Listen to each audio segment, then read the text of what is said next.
White crotch, bring it back, single leg swing. Let me teach you how to wrestle. Okay. Let me teach you how to wrestle. Mindset Monday is brought to you by our official sponsors, Eat Clean, bro. Make sure you order today, get them delivered right to your house, check them out, and make sure you put in your discount code MINDSET. The NCAA recap from Wrestling Mindset. What an awesome tournament it was, with the biggest upset possibly in NCAA history. Turns out Gables don't do well in their last college matches. I tell you what, it was unbelievable. We've been to quite a few NCAA tournaments now, and I think it's safe to say that this one, definitely the ending takes the cake.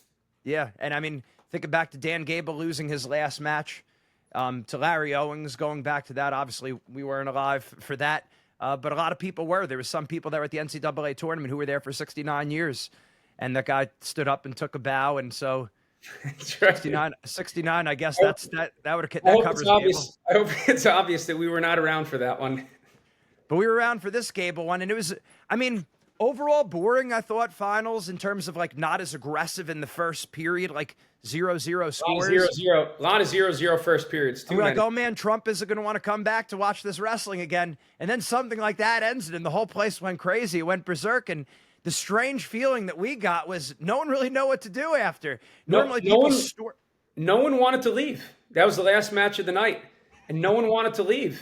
I've never seen so many people stick around for the podium pictures. It's like usually match ends and people book it. You want to beat the traffic. Almost everyone stayed. It was unbelievable. Almost everyone stayed for the podium picture. And then even after they took pictures of the podium, people were still standing around. Yeah, no, and then you look in the halls were empty. They're like, we were some of the first ones out of there, actually. And it's because we had a lot of people, I'm sure, were sleeping over. We were driving all the way back up to North Jersey. So we had a schlep right after, but people weren't going anywhere. It was crazy. It was off the hook. It was one of those where, like, that match was supposed to be a formality, right? It's like, all right, we're just going to end with this. And it's, in fact, it seemed crazy that the way they start. I've never seen an NCAA, any championship like this. They started at 184. Weird to start. And then they went back to 125. Now, I think we figured it out why they did it. Let's give our theory. Yeah, let's give our theory. Our theory, anyway. Why did they start at 184? Now, people did say that, Trump wanted to leave right after, but it's like, I doubt he wanted to just watch one match and then book it. Hang on a second. This is not a political post, so everyone just calm the heck down, because all of a sudden you bring up Trump or Biden and stuff. Like, first of all, throw that out. This is not a political podcast, and like, you know what I mean? It's like when Biden was the president, Biden's the president, Trump's the president, Trump's the president. It's like, we respect our elected officials. We don't have to agree with all. That's not the point. And either way, it's great for wrestling. The way I look at it, either way, it's great for wrestling that we have high-profile people. Elon Musk, the richest man in the world, was there, right? So it's like, it's cool for wrestling, right? Forget about the politics. But anyway, our theory is that we know that whoever the president is, they're going to get booze, right? We just know that in this political climate, or probably any political climate, that's going to happen. So anytime in history. Since 184, we know Carter Starocci is going for number 5, and in all probability, he's going to win the match. And that's nothing against Parker Kakaisen. He's awesome wrestler, awesome person. But most likely, we know Carter's like the ultimate gamer. He goes ahead, he wins. Everyone's going to have to cheer. And if you notice, they announce the president immediately after that. So there's going to be, and people, whether you like Carter Starocci or not, people are going to be applauding him because he deserves to be applauded. He won 5 NCAA titles. And if Parker Kakaisen won, he deserved to be applauded. So either way, there's going to be a big round of applause after that. So when you think about it, if you're trying to give the grand entrance to the president, that would be the time to do it, because everyone's going to be on their feet regardless. And, there's still, of course, some boos. But it's a piggyback, but I thought it was a piggyback. Applause. It was a piggyback, and that was the move. And then it turns out to be the right move, because we ended heavyweight. And I've never heard it so loud in an arena. It was probably the craziest wrestling moment that I've ever experienced. And we were part of some big ones. And I mean, nothing against the old timers and stuff, but I mean, like, with the media coverage now. See, here's the thing about social media, and that's why we say you need a mindset coach this day and age, because it is a lot more mental now, just because everything is covered. I mean, you go back to Dan Gable now, Like, he found out from a newspaper that Larry Owens said he was going to beat him, and that threw him off a little bit. If that threw off Dan Gable, no disrespect, but how would have he responded if people were posting pictures of him and he saw the parents' mom writing on Instagram? I don't know, maybe Gable wouldn't have been on Instagram or anything, but I don't know. It's like, now you could see everything, and all the hype is just huge. Spencer Lee getting pinned to Matt Ramos a few years ago, that was nuts. We walked into the NCAAs in Tulsa that year for that match. The whole place went crazy, and it stinks because it looks like everyone's rooting against Spencer Lee, which they're not. It's just everyone doesn't know what to do. They get excited.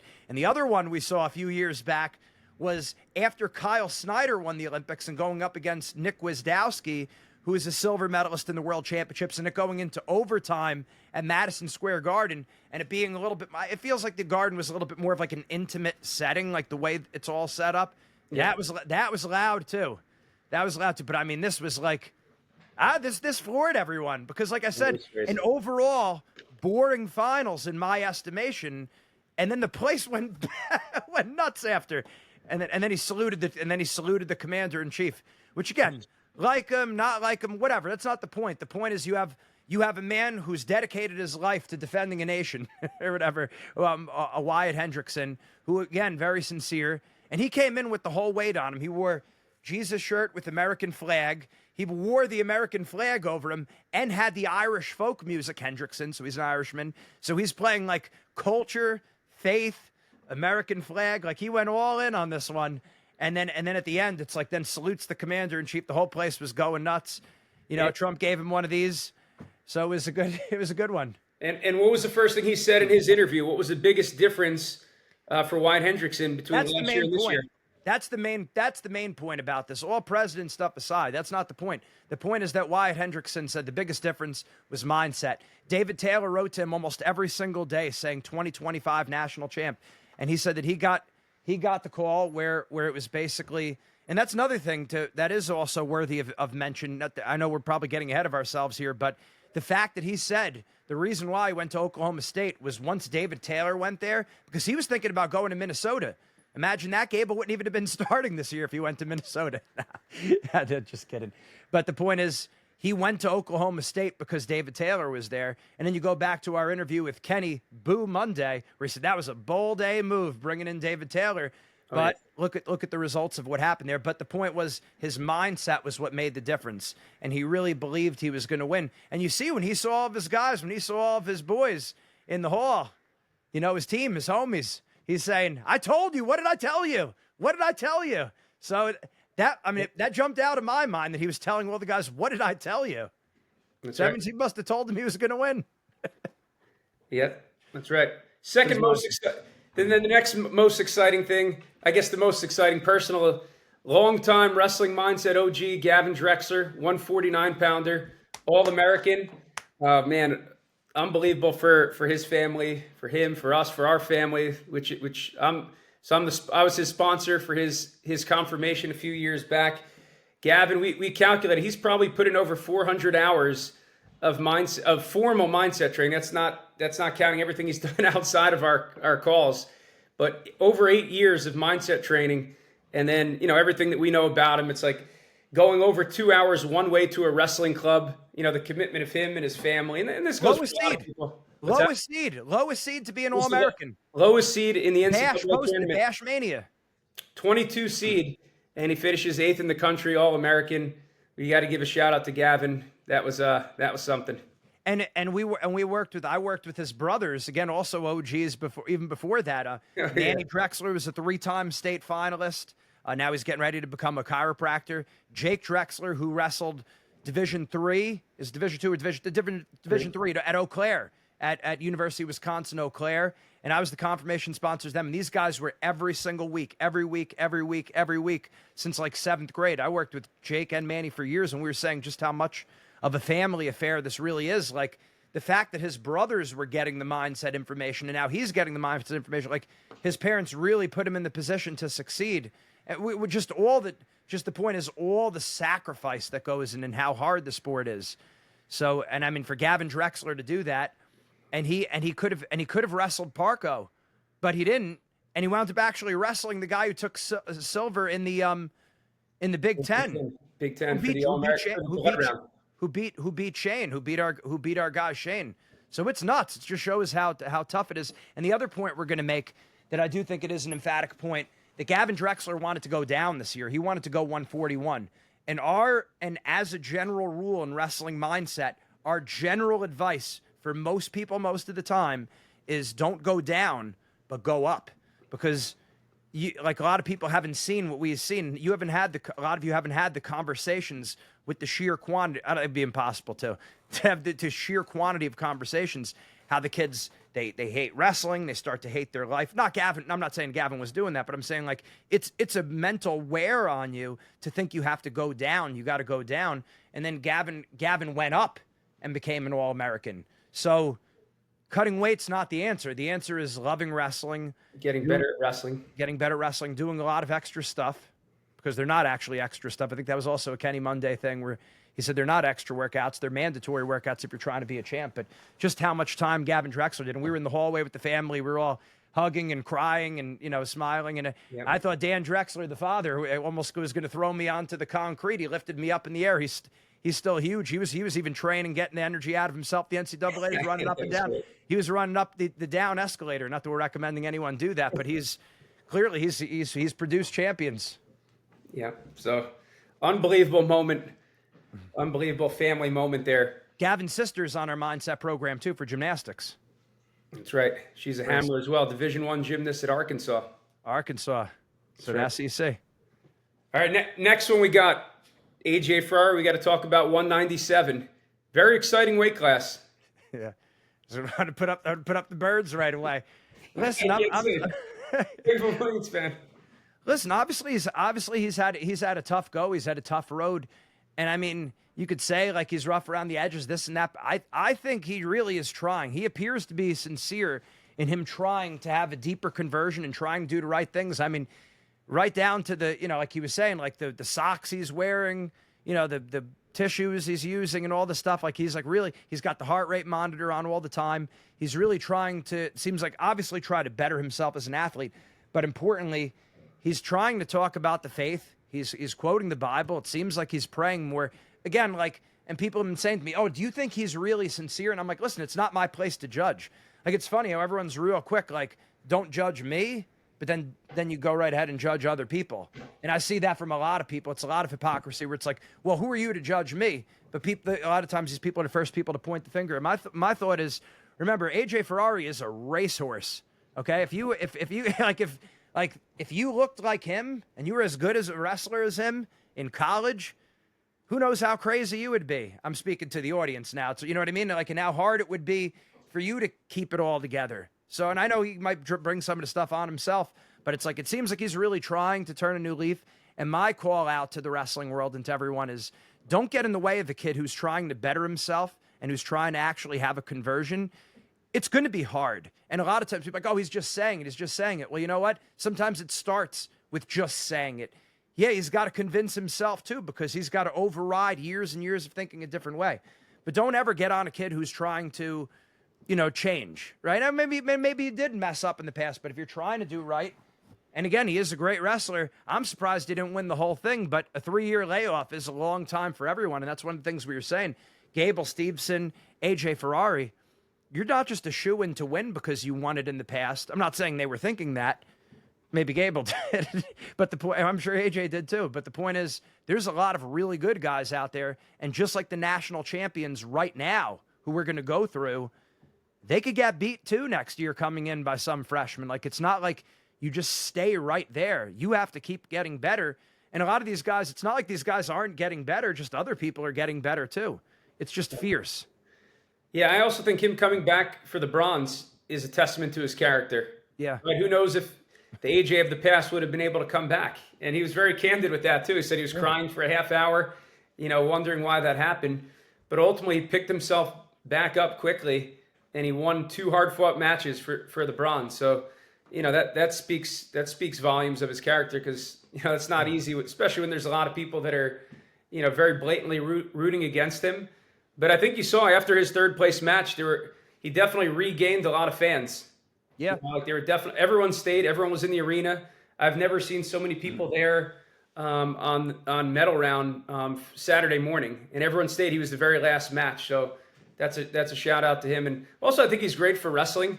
Now, it's the last thing from like I would never do that. It's not my personality. It's not my temperament, right? But it's still like we need people that are a little bit different, to build the sport. If everyone is just, head down business and no personality, it's doesn't make for a very fun event, to be honest. The kids made mistakes, of course, but a lot of people have, and it's like just try to get better. Like it's certainly better him going into the birds rather than flipping the bird, right? But what I don't like to see is a lot of wrestlers gesturing at the other coaches. To me, that's bull crap. It's like, what you want to wrestle Tom Brands? You want to wrestle their coach? Like you probably don't want to wrestle this guy, and it's like just. Don't gesture at the other coach. Like just be excited. But I don't know. I think Cal State probably is hurting him. You have to. I mean, not like trying to. I mean, but he just keeps bringing up about not having workout partners, and it's like he's talking about getting his feet on the ground, which is good. We believe in grounding, and he's wearing bamboo underwear and stuff, which I started doing a while ago too, even before it was cool. And it's like, but the point is, it's cool like now. But the point is, it's like you're crossing your T's and dotting your I's with that. It's like your practice partners are like infinitely more important than getting your feet on the earth, and it's hard. So I don't know where he's going to end up, but my guess, we don't know, but my guess would be Iowa with his brother. I think that would be cool. And I think Brands will take him because it seems like number one. I mean, like they did say, they're trying to do everything they can to win, which you have to at a place like Iowa, and it seems like. There's some schools that are schools of second chances. Like there's some coaches that just do not take any crap at all. Do not bother me with that. But it's like Iowa seems to be a place that it's like, come on in. We'll try to rehabilitate you. It seems like they spent, a lot of time with Austin DeSanto, like really, really trying. Like a lot of coaches, and hopefully I would be more patient with this too, where it's like, hey, let's keep trying to rehabilitate the kid. But a lot of coaches just say, yeah, get out. It's probably easier that way. It's way easier. Hats off to them for trying to help give a kid a second or third chance, whatever it may be. So we're big Iowa guys. Carter Starocci next, 5-time, perhaps the only 5-time national champ ever in the history. You got to take your hand off to him, as Mike Tyson said. Take your hat off to him. You got to take your hand off to him. It's like take your hand on, take your hat off. You got it done every year. He's the ultimate gamer, and it's like when you hear his interviews, great mindset. He's got the ultimate mindset. You would have to, especially as a guy. It's like his matches aren't always dominant, but like he's rarely in danger. So it's like in a sense you could say he is dominant even in those matches because it's like he wins. He wins every single close match. And he's a guy he gets it done every time. Yeah, and it's hard to do that. I mean, again, just not picking on him, but you just look at Gable Steveson. It's like it's just a good how many when you really think about it in the scheme of things, how many of these lessons do we have to see throughout the course of sports to know that anyone can be beat? And it's like, even still now, it's like we're still all shocked. It's like, you still got to wrestle the match. Like, I mean, he made a great post, Gable Steveson, today. We got to shout him out that he, good, humble, whatever post, it was good. And like, he patted Wyatt on the back on the award ceremony. It's like, of course, you look at those are things you should do. And yes, you should do it, like sportsmanship. Like if you're going to play a sport, you gotta be it. And I'm sure he was highly embarrassed being a showman and, makes it seem like the whole arena is against him, but he's still doing the right things. Like he didn't go and blast people, and we can't take that for granted either. So that's a good thing. And hopefully Gable and Wyatt are battling for the next several years for an Olympic spot because, hey guys, Gable, Wyatt, we could use you at heavyweight. We don't, we haven't, that's right. We haven't done that well historically. That's right. And talk about another guy who's built the sport of wrestling, Gable Steveson. It's like, so, I mean, we have some generational talent in the NCAA now.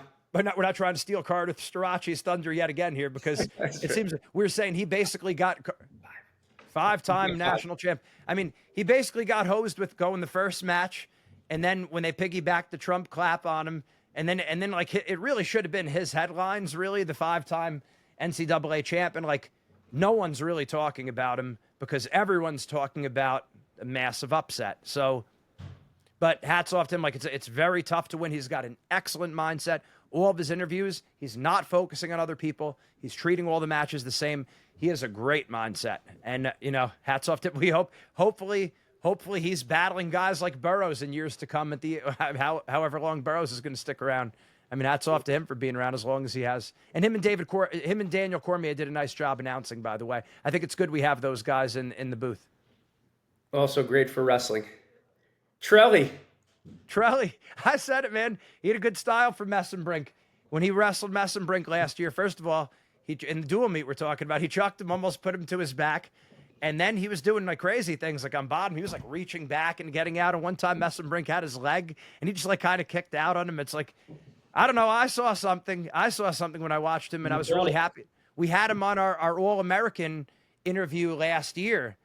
And our All-Americans, I got a whole bunch of those guys, including Brock Hardy, who we're going to talk about later, who I just love. I think he's great. He took a picture with my nephews, Jeff's kids. And but Trelly, I thought he was going to go 65 and take on Messenbrink. Well, he went down to 57, and it proved to be right. I mean, Shapiro, even didn't Willie Saylor say something? Well, what did Willie Saylor say? So we're not the ones saying it. About who? About Meyer Shapiro. What did he say? I don't know. He said he would have thought you were on drugs or something if you thought that Meyer. I don't know. There was another upset. If he would have said that he was going to lose and the other guy on the other side of the bracket were going to lose, he said he would have thought you would have called you an idiot. You're an idiot. So that's what Willie Saylor thought. So that and I'm sure Willie Saylor wasn't the only guy who was thinking that. But I mean, but you called. So he would have called you an idiot, but you would have been right. Would have been right. Well, I said to him on the show last year, if you guys go back to our show last year, I said, he said he was 5-3 as a freshman. I said, it sounds a lot like Jordan Burroughs' road. And we're going to get into Nebraska too. I guess maybe this is the natural segue into it. And I said this on the show with Trelly last year, that you got to take your hat off to Nebraska, because Jordan Burroughs and James Green, when they came out of New Jersey, obviously they were good, state champs, talented guys. Did James Green win it? James Green didn't win it. First or second, maybe. I don't know. He might not have. They were whatever it was. They were both very good high school wrestlers, but they elevated tremendously when they went to Nebraska. Tremendously. So what the guys like Freyer and Manning are doing over there is just unbelievable. Like, so you got to say it. And now seeing again. So I told Trelly last year, and I was, Burroughs was a little bit like that too last year. He had like a 500 record as a freshman. And he said, it's funny you say that. He said, I just had this conversation with Jordan a week ago. And I said, I might be a little bit ahead of you. And Burroughs said, yeah, now you got to win it. Or whatever he said to him. Or he took third the next year. And what happened? He won it. But, again, what I saw was like, he was also like a U20. He was some kind of freestyle or Greco guy, so that like he's going to be able to throw.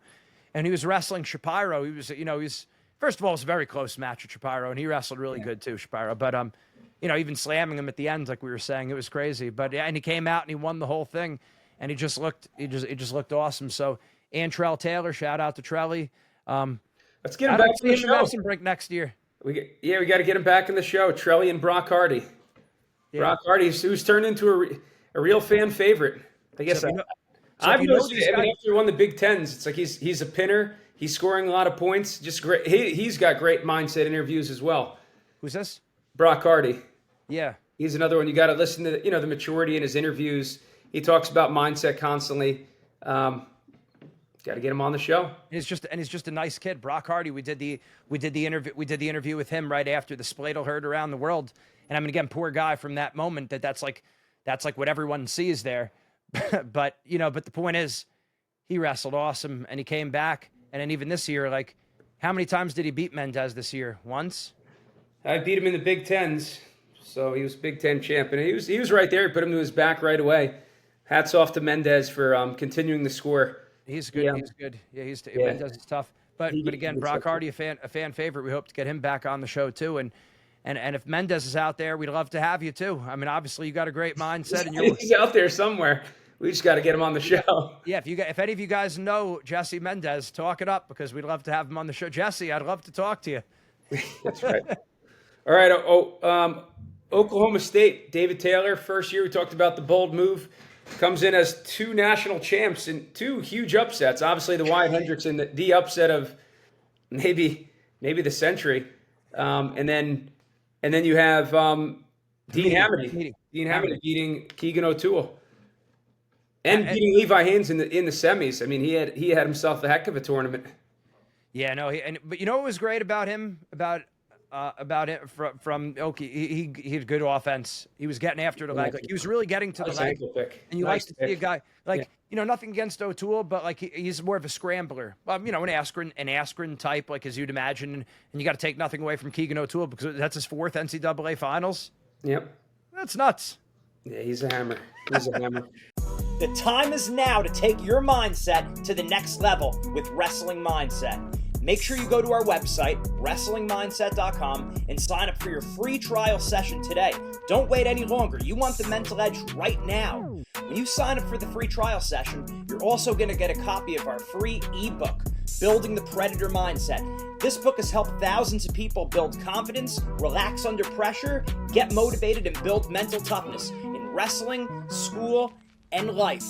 Make sure you sign up for your free trial session today. And this year going up a weight. That's another thing we don't think about. It's like he went up a weight. Was he? He was. That's right. He was 65 last year. So he went up a weight. He did. So he was good. But Hamady was just his day, and I think he was good. He looked happy. His family obviously looked happy. You got to be happy after that. I mean, he wrestled tough. But again, you go to David Taylor. I mean, first and foremost, he's like taller than David Taylor. I mean, I guess it makes sense. Taylor was only 65 in college, but he's a tall kid, and like he wrestled, and it seems like he was good positionally, and he seemed really good. So, we all thought it was great. I mean, it was, a shame for O'Toole because we like O'Toole also. But, again, these guys, they'll be him on the show. Let's get both of those guys too. Yeah, and again, I'd love to see these guys do battle again in freestyle because it's tough. Sure. I mean, I'd assume they're going to have to go down. That stinks, man. The weights. I'm sure they will. Which brings up Bo Bartlett. Came back, took 3rd, lost a heartbreaker to Jesse Mendez. It was he got ridden out in the last overtime. And talk about mindset, the importance. I mean, like to have to beat a guy 3 times during the year, like he beat Mendez. This was it seemed like in college this year was the first year he was beating Mendez. Is that correct? Looked like he had his number this year. But it's hard. Yeah, it's hard. So it's like, and it's not like he doesn't think about his mindset. It's just you got to keep thinking about your mindset and think about your mindset more. And he comes back for the bronze, and he talked about how excited he is for freestyle. He's definitely a freestyle guy. That's how he was brought up with Greco and freestyle. So he's Sergey Belglasov was his first coach. Yeah, not a bad coach. It's a pretty good one.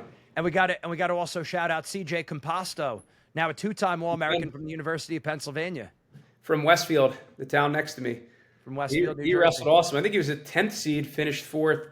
Had himself a heck of a tour. The only guy he lost to was Bo Bartlett, I think in the quarters, and then for 3rd.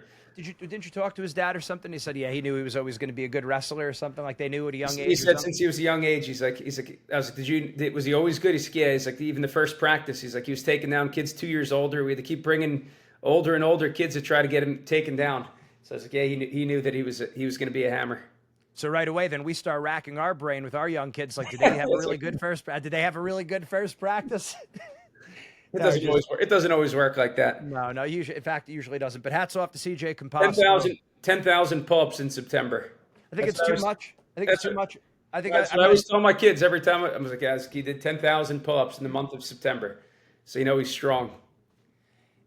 We do say to have some kind of crazy workout to give yourself an advantage mentally over people. So it's like, I mean, hey, you can't argue with the fact that, clearly the guy's different to be a 2-time All-American from Penn and from our area. And I don't think, was he a state champ for New Jersey? Yes, he was. No, he was not. 3rd. He was hurt his last year. So I would imagine he would have been the favorite, but he took 3rd as a I want to say junior, probably. Yeah, but even if, see, the whole thing is, it's like too many pull-ups, not too many pull-ups. You got to make yourself different than other people.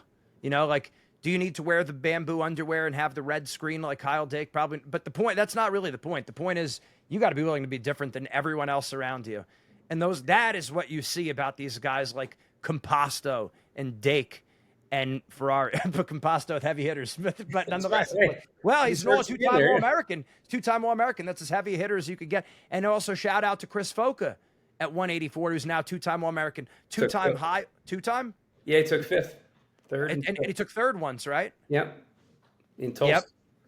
And I take my kids over there over Red Nose. Actually, shout out to them. Shout out to his dad. The email just went out today. Today's email that went out was the interview that you did with him. Mike Foca is a disciplinarian. That's right. And you need that. Did that just happen to go out today? It happened to go out today. I was going to text you. Yep. So there you go. And Christopher was just. If you're on our email list, you got a great video with an interview with his dad on building champions and their core philosophies. But what do you notice?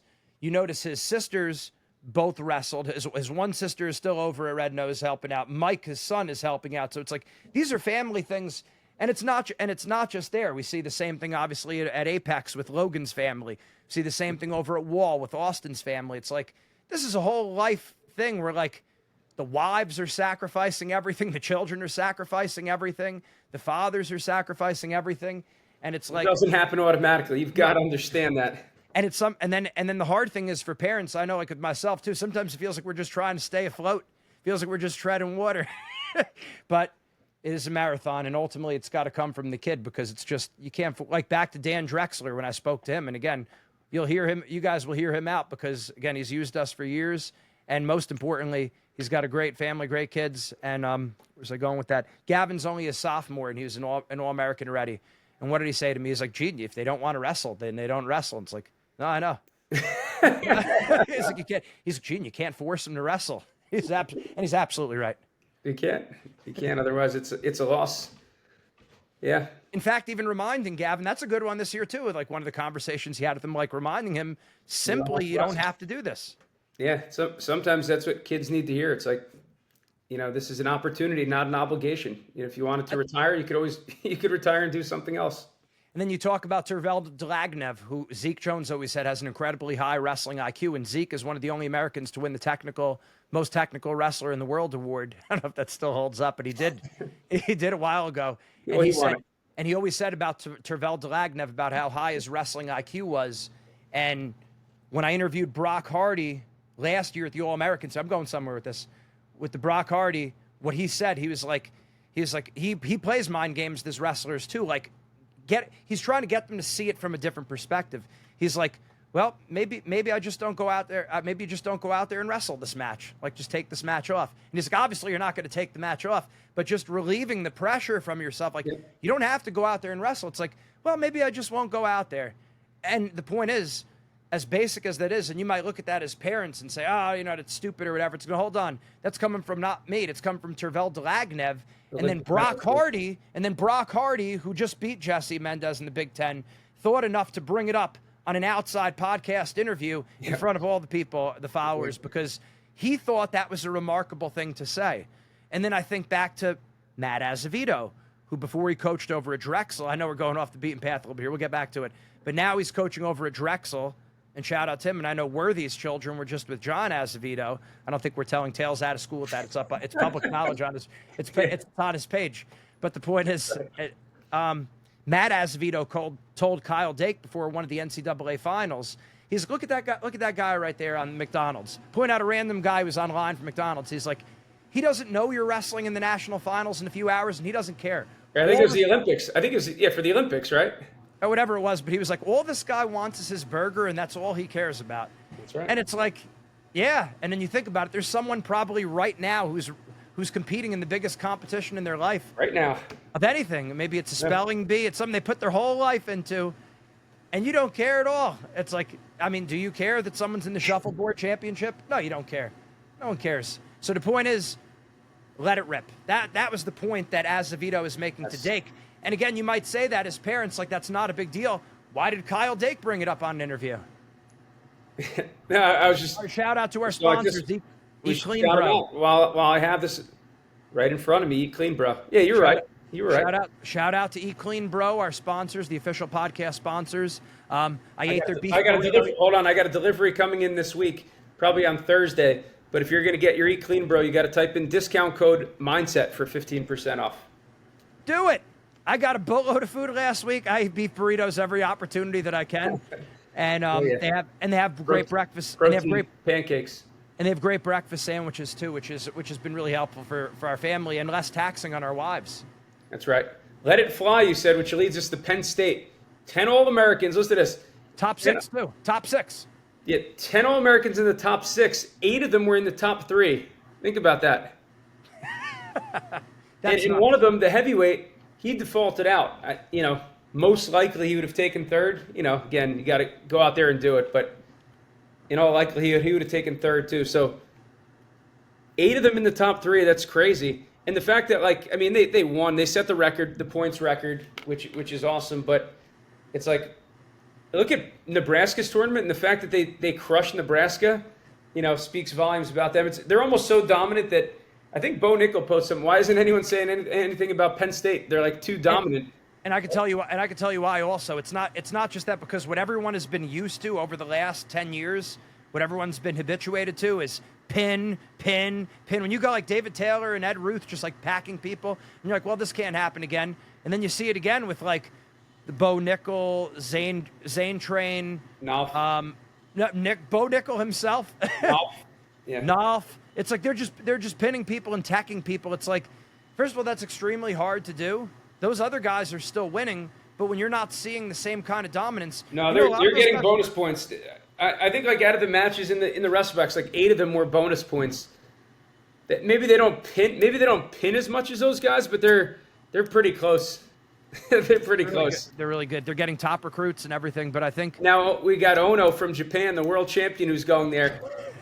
Breaking news today. That's unbelievable. Who's that going to knock out of the lineup? I'd assume he's going to go 33.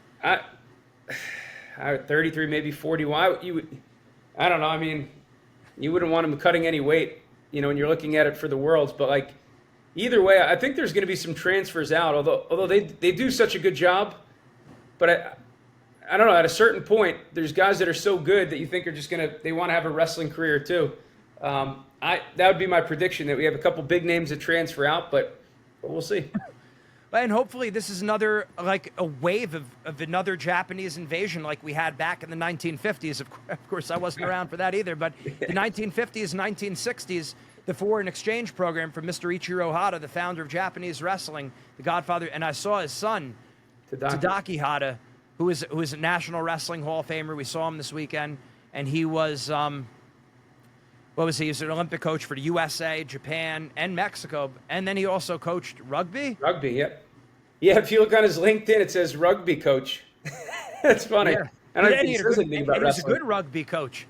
And then we think back of Jim Shear, who is not only an Olympic champ, but then world champ. He did big things in the sport of wrestling, and now he's the head of lacrosse, of USA lacrosse. And then we just saw a guy like this too. The book who I got, Steiner told us about it, right? He was a wrestling coach turned volleyball coach. Great volleyball coach. The guy who wrote the book that I got. Yes. Yep. I bought a book on takedowns this weekend, $95 book, no cheapo, but it seems like he put a lot of good work into it. And I even sent Valentine a picture. I was like, your picture's in this book. He was happy, but yeah. So wherever we were going with that. All right. Well, that was Penn State's dominance. Japan. So hopefully Takatani and some of those guys come to America too. Remember this. This is not the first time Japanese came to Penn State and invaded. Sashiro Abe was an NCAA champ. Sanshiro Abe. And then who's the guy from Japan that Frank Molinaro talks about training with? I don't know the name, but I think he was 2016 or 2012 Olympic champ, probably 2012 Olympic champ. And Frank Molinaro said like he couldn't do anything against him. And the guy started wrestling when he was 15 years old. Curiously, yes. 23, he was third in the world. Why can't I think his name? And then the next year he was silver medalist, and then for the Olympics he won the gold. And we're all for the foreigners coming over and doing some damage on the national circuit. It's only going to make everyone better. And just because they win world championships, I think that's the other thing to say. Just because Ono won it, it's like you're going to have to wrestle top bottom. It's like that's not a shoe-in for him to win. Crookham was out last year, and Crookham beat Vito. Crookham already called him out. Did you see that? What? Crookham already called him out. It's funny you said that. Well, he didn't call him out. He said good. He just responded to him wrestling and said good. So not exactly a call out, but in other words, a guy who's that good, he wants the challenge. It's like, hey, he beat Vito twice, who's is a world champ. It's like really the guys that are at that level, it's because they want to wrestle the best guys. So it's like I don't think that's necessarily mental warfare. Maybe a little bit, but either way, the best wrestlers want to wrestle the other best wrestlers. That's how they get good. It's the only way you get really good is by challenging yourself, All right, we got to go we had a vendor booth there. So 2 days, a lot of hours meeting, talking to a lot of people. It's awesome seeing people that, clients that we work with from all across the country. It's like one of the few events that you have people coming in from all over the country. So you have a lot of people talking about their mindset coach that they're working with and saying nice things about us. It's awesome meeting everyone, to get to take pictures with people. Yeah. Gene was signing autographs in the mindset book that he's the author for. Really cool to do that. Yeah, and I know there's a lot of people we saw. It's like we ran out of shirts. We were planning stuff like you. A lot of shirts, a lot of books, all shirts and books. There had to be. We sold out of over 100 books. I still have some books. I still have some books left, but shirts. We only have like extreme youth. So I gave some to my. I gave 2 of them to my kids yesterday, whatever it was. But yeah, if we promised you a shirt, give us. It's like it's like you always have a plan until like you actually get to ground zero. At first, it's like $20 a shirt, and then by the end of the night, we're like, bing, bing, just throwing them out.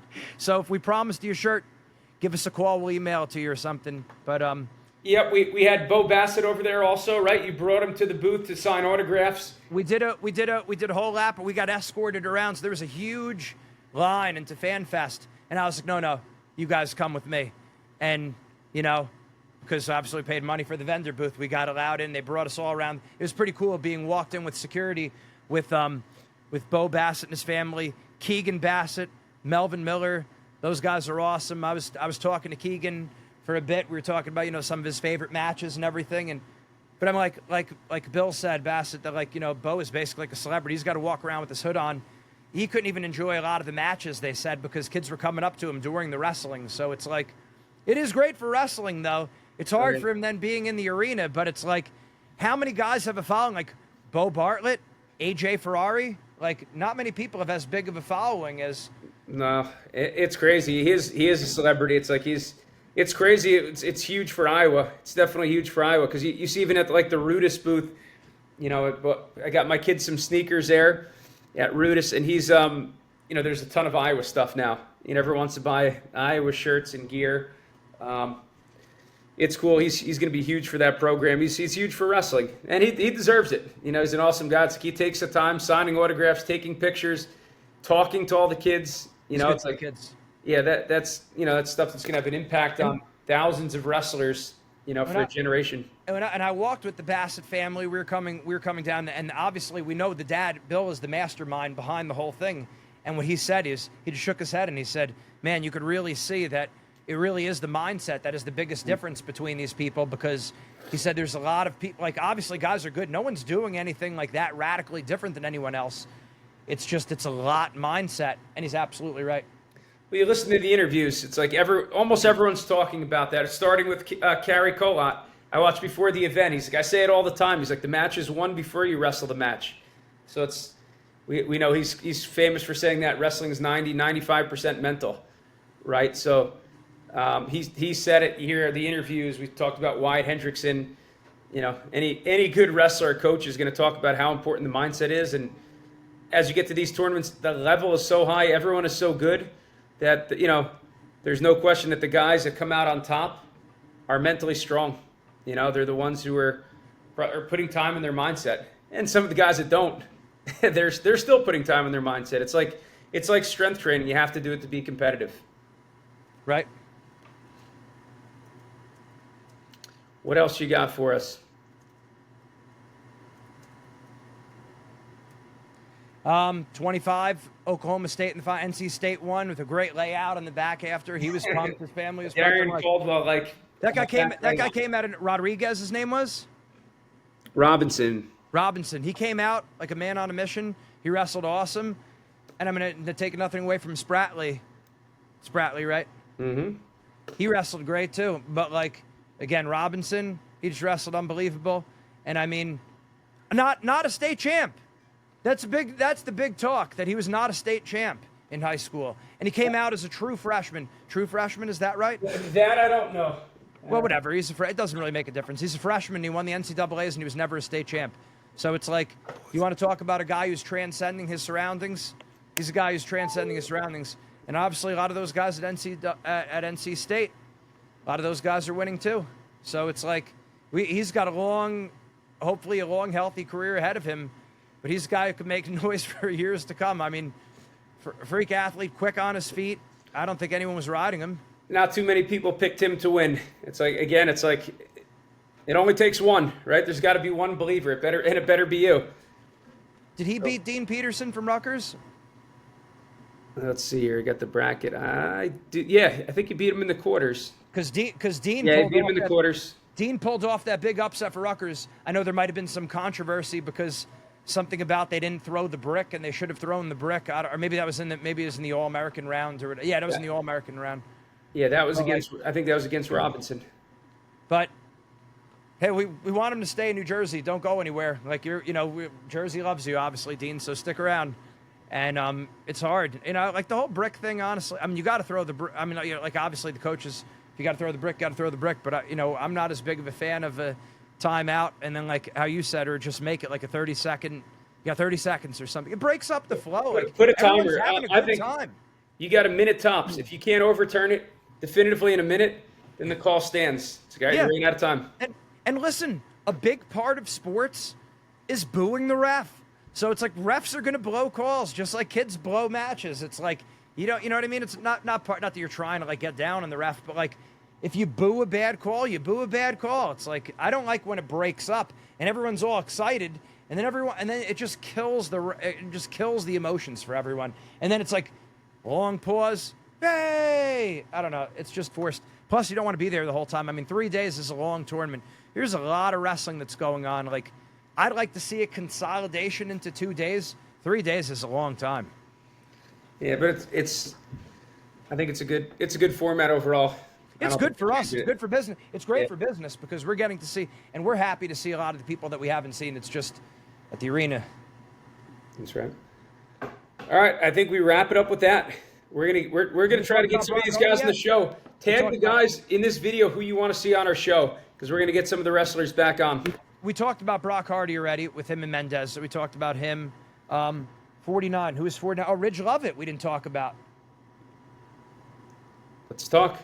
He beat Caleb Henson. I mean, I think he beat Caleb Henson last year in Vegas or something, but I saw him celebrating with Reese Humphrey after on Instagram or whatever. But he's good, and Caleb Henson's really good too. It's like, what do I like about Ridge Lovett? He's a scoring machine. He puts up a lot of points, right? It's like that's I'm happy Shane came back, but it was like, maybe, it's just continuing to get better to beat a guy of Ridge Lovett's character. Not that Shane's not there, too. It's just continuing to get better.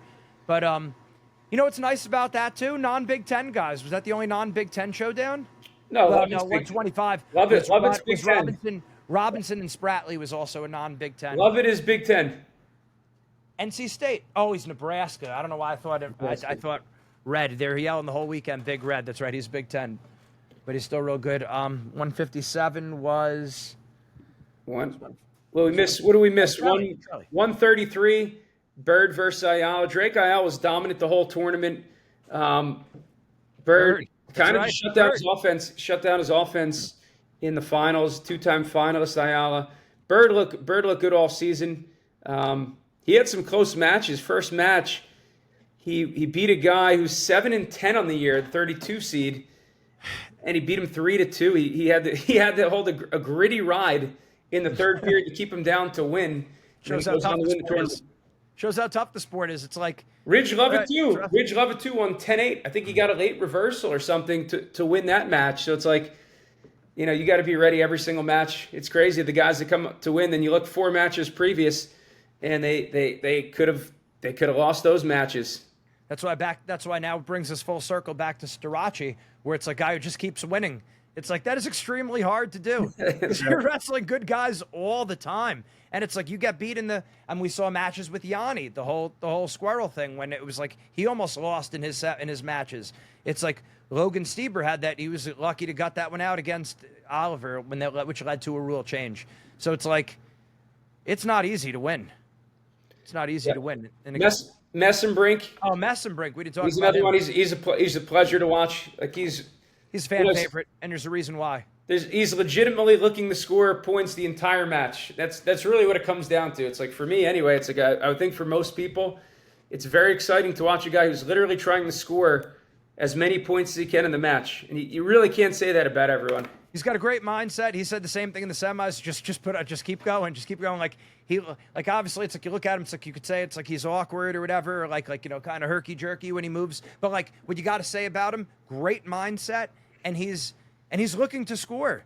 And if like you're really looking, and it looks like, here's the thing, this was the point I was going to make. It looks like he really wants to be out there to wrestle. It looks like he really wants to be wrestling, and that's contagious. And I think a guy like that, no matter what people might think about him, it's like people are going to like someone like that to wrestle. So we like Messenbrink too. It's obviously, you know, we liked him last year too and everything. It's just he's a really good wrestler. He loves the sport, and hopefully he's competing for, you know, he's going to be in the mix, hopefully going for a world, you know, this year. A lot of these guys should be going for worlds. I hope they are.